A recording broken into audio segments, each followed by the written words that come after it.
Et vous savez, on a su s'adapter à cette transformation fondamentale-là de notre environnement économique, tellement que le Québec est devenu en quelques années une puissance exportatrice à l'échelle continentale. Au cours de la dernière décennie, nos exportations ont progressé pour atteindre 33 de notre PIB au Québec et 80 de nos exportations se font vers les États-Unis, qui n'est pas un marché facile. En fait, on exporte plus vers les États-Unis que le Royaume-Uni et que la Corée du Sud. Alors, la question qu'on doit se poser, c'est qu'est-ce que nous avons fait pour nous adapter à une économie nord-américaine?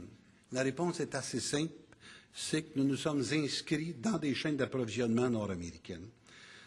Les entreprises d'ici se sont insérées dans des chaînes de valeur avec des clients, des fournisseurs, des sous-traitants des deux côtés de la frontière. Parallèlement, les entreprises étrangères installées au Québec ont pu placer avantageusement le Québec dans leur propre chaîne de valeur.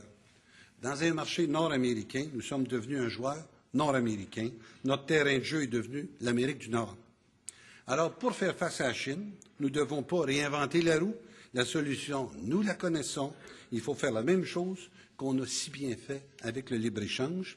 Pour nous adapter à une économie nord-américaine, on s'est inscrit dans des chaînes d'approvisionnement nord-américaines.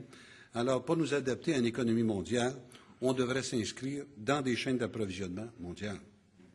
Il faut étendre notre terrain de jeu. Et qu'est-ce que ça veut dire? Moi, ça veut dire réussir dans une économie mondialisée. Il faut avoir faim de succès.